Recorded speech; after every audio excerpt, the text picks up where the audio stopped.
कांग्रेस की सरकार विकास की राजनीति करती है।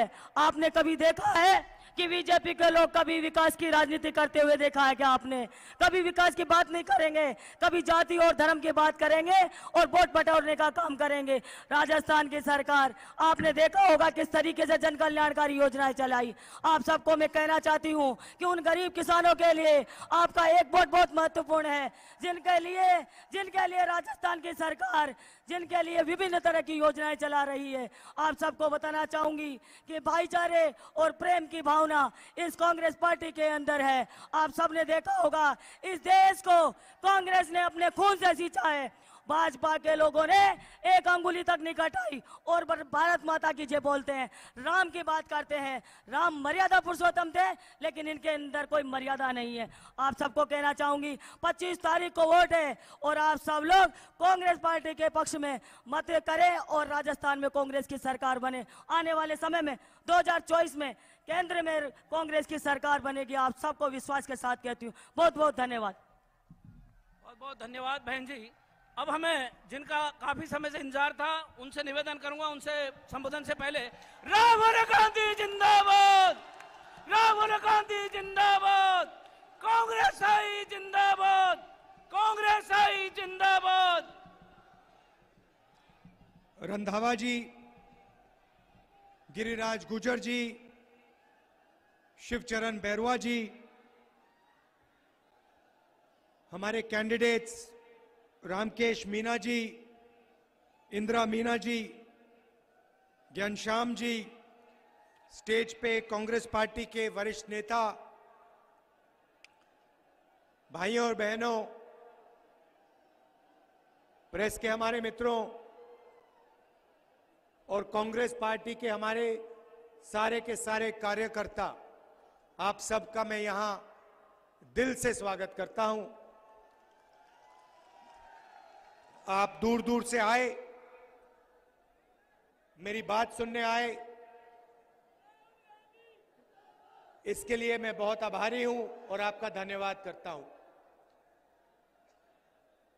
यात्रा यहां से निकली थी, पास में से निकली थी, कन्याकुमारी से कश्मीर तक हम चले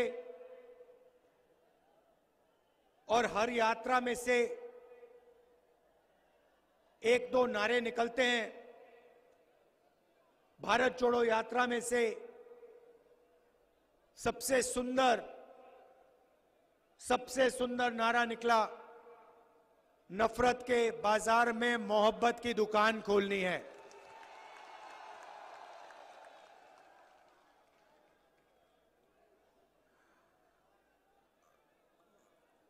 चार 4000 किलोमीटर हम चले और जो नफरत मीडिया में दिखती है, 24 घंटे मीडिया में आपको दिखता है कि हिंदुस्तान का एक भाई दूसरे भाई से लड़ रहा है, एक धर्म का आदमी दूसरे धर्म के आदमी से लड़ रहा है, एक जात दूसरी जात से लड़ रही है। मुझे देखने को मिला कि ये सिर्फ मीडिया की सच्चाई है। देश में लोग एक दूसरे से मोहब्बत करते हैं, इज्जत करते हैं और प्यार से रहना चाहते हैं।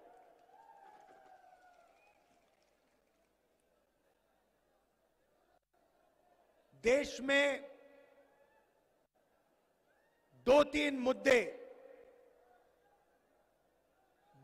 मुद्दे के बारे में लाखों लोगों ने मुझे कहा,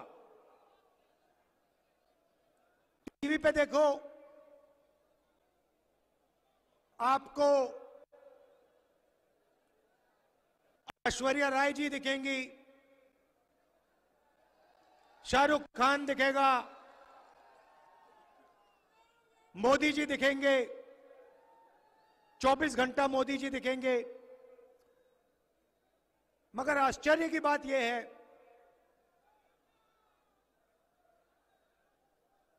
कि देश के किसान, उनकी आवाज देश के बेरोजगार युवाओं की आवाज, गरीब मजदूरों की आवाज और उनके मुद्दों के बारे में आपको टीवी में कुछ नहीं दिखने वाला। 3 मुद्दे। सबसे पहला बेरोजगारी पहले नंबर पे, दूसरे नंबर पे महंगाई और तीसरे नंबर पे, मगर शायद सबसे जरूरी, भागीदारी। जहां भी हम जाते हैं हम भारत माता की जय का नारा लगाते हैं। सब पार्टी के लोग लगाते हैं। देखिए, भारत माता की, भारत माता की, भारत माता की। तो सवाल उठता है, ये भारत माता जिसकी हम जय करते हैं, ये है क्या? ये जमीन तो नहीं है, क्योंकि अगर इस जमीन पे लोग नहीं होते, जनता नहीं होती, तो भारत माता नहीं हो सकती। तो भारत माता का मतलब आप लोग, आपके सपने, किसान, मजदूर, बेरोजगार युवा, छोटे दुकानदार, आपकी आवाज, आपके सपने, आपके डर, आपकी खुशियां, यह है भारत माता। पार्लियामेंट हाउस में कुछ दिन पहले मैंने भाषण किया और मैंने कहा, देखिए, हम भारत माता कहते तो हैं, भारत माता की जय तो करते हैं, बाकी दुनिया जिसको हम भारत माता कहते हैं, बाकी दुनिया उसे सोने की चिड़िया कहती है। हम भारत माता कहते हैं, मगर विदेश के लोग हमारी भारत माता को सोने की चिड़िया कहते हैं। मतलब भारत माता में धन की कोई कमी नहीं है। अरबों रुपए भारत माता की मेहनत से, खून पसीने से अरबों रुपए बनते हैं। सवाल यह है, अरबों रुपए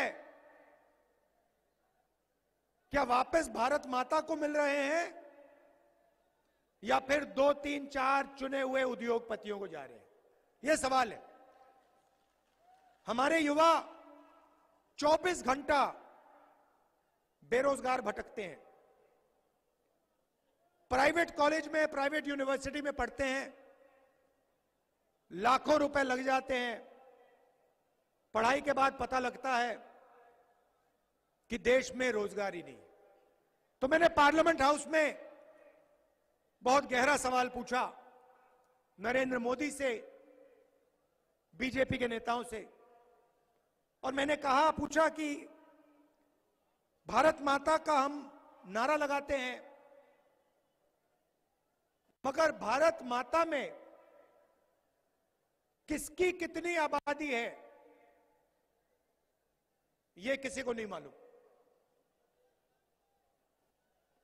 मैंने जाति जनगणना की मांग की। मैं आपसे पूछूं, तो छत पे लोग खड़े हैं, आपसे पूछूं कि देश में पिछड़ों की कितनी आबादी है, आप मुझे जवाब नहीं दे सकते। लोग जानते हैं कि पिछड़े वर्ग की बहुत बड़ी आबादी है, मगर ये नहीं जानते कि कितनी है। ये सवाल जरूरी क्यों है? क्योंकि अगर हम भागीदारी देना चाहते हैं, पिछड़ों को भागीदारी देना चाहते हैं, तो हमें मालूम होना पड़ेगा कि पिछले हैं कितने।